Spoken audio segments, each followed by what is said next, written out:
Superman is now streaming while it's actually still in the theatres, which is quite unusual. But anywho, let's get into what I thought of it, or without giving away any spoilers. This iteration of Superman is quite campy, is quite charming, and there's a lot of fun and laughs within here. Apparently, it's the closest to a comic book interpretation that it has been, and by some of the scenes, you will actually feel it really is comic book accurate. And Mr. Gunn does bring his own traits and style to this in terms of charm and visualization. There is a scene very reminiscent to a scene that's in the Guardians of the Galaxy. The Guardians of the Galaxy is one of my favorite superhero films ever. The first one. It's absolutely fantastic. It was original, it was new. But anywho, back to this.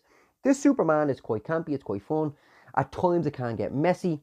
There's a bit too much going on in terms of the amount of different characters. It feels more like a Superman and Friends film, with the dog taking way too much center stage, even over Superman and Lois at times.